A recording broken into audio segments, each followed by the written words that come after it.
Hello. This is Melissa Brown, your soul love coach. I just want to say happy sacred Sunday to you. Sundays are always a special day where hopefully you can kind of get some time to just really decompress, to really focus in on your self-care, to focus in on nurturing your spirit.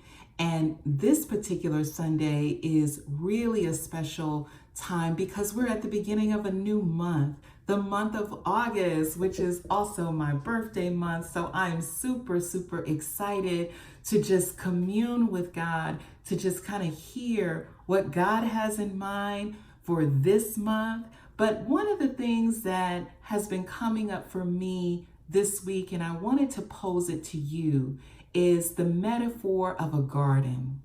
And I want you to think about your life as a garden. And I want you to just really give some thought and consideration to what is the condition of the garden of your life?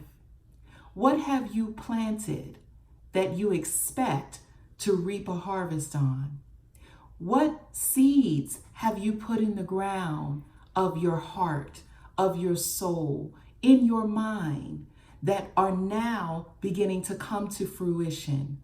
We've had a lot of time in 2020 to kind of sit with ourselves, to withdraw from a lot of our normal activities. And some of us, as much as we haven't liked it, you've had a lot of time to just be with you. And so even with a garden, nothing grows if the soil isn't rich, if the soil isn't nourished. And for you, with the garden of your life, your soul is that soil. And so I want to just ask you to reflect, and I want you to kind of think about and evaluate, what is the condition of your soul? Is it thirsty? Is it in need of water, just like a garden? Does it have a lot of thorny things and hard things that make it hard for things to grow and for things to blossom, that maybe as it comes up, it begins to kind of get choked out? You know, the Bible has a whole parable about the parable of the seed and the sower and the soil. And so all of us, we owe it to ourselves to be intentional about what it is you want to plant. Whatever it is that you want to reap, I want to invite you to sow. If you want joy, today is one of those days that you can engage yourself in activities that produce joy. What is your joy spot? What is your joy activity that you can engage in on a sacred Sunday? Have you forgotten what brings you joy? What are the things that help to create an atmosphere of peace? Have you planted the seeds of peace?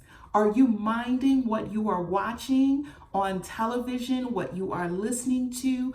Does it cultivate an atmosphere of peace, or does it just bring you more chaos? It really is up to you what you plant in your garden. It really is up to you what you produce and what you grow. And so my role today is just to invite you to think about, what are you planting? And to think about, is that what you really want to produce? For many of us, we've been talking a lot about legacy.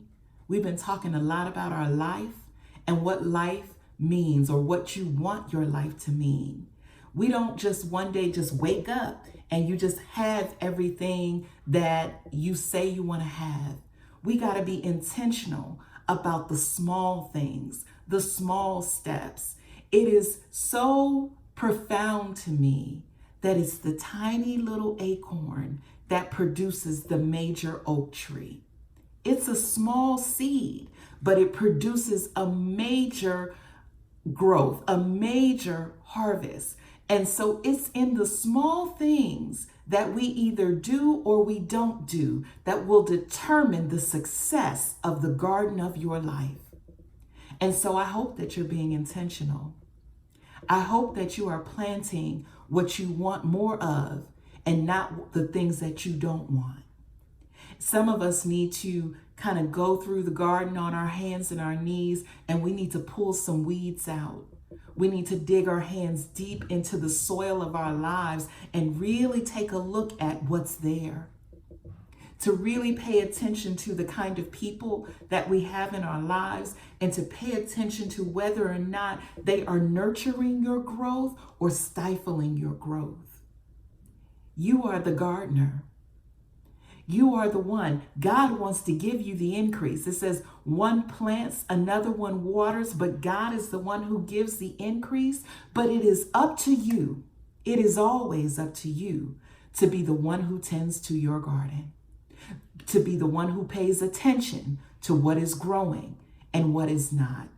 And I know in this day and age, it is so tempting to look across the fence at another sister's garden and to say, she got so much that's growing over there. She has this. I wonder why mine doesn't have this. Everybody has their own seed that they must plant. I can't tell you what the seeds of your life are. I can't tell you what God's plan and what God's purpose is for you. But all I can say is that it's up to you to stay the course. Don't compare yourself to somebody else's garden, because you don't know the seeds that they have had to plant. And every time we plant a seed, even though we are looking at the end result, we are wanting the end result, we forget that everything planted in the ground has to go down, has to die. It has to go down before it comes up. At least if it's going to be anything that's significant and going to last. You don't want to sprout right up. You want to take some time and move through your process. You want to take some time and move through the ups and downs of your life, of your garden, so that when you do come into bloom, and you will come into bloom, no doubt about that, when you come there, there will be such an appreciation.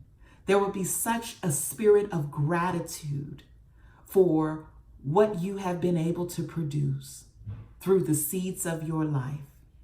And sometimes, like I said, those seeds can be hard seeds. Sometimes those seeds are painful seeds. But I tell you what, if you will allow yourself to stay focused, if you continue on the course, that in the end you will reap if you faint not. And so I just hope that you are encouraged today. I really hope that you would take some time today to think about you, to focus on you, to look at the garden called your life, and to till it around just a little bit, and to just look at what's sprouting up, and to make sure it's exactly what you wanted to plant.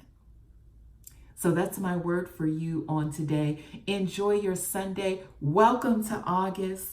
Harvest time is coming. Much love to all of you. Bye-bye.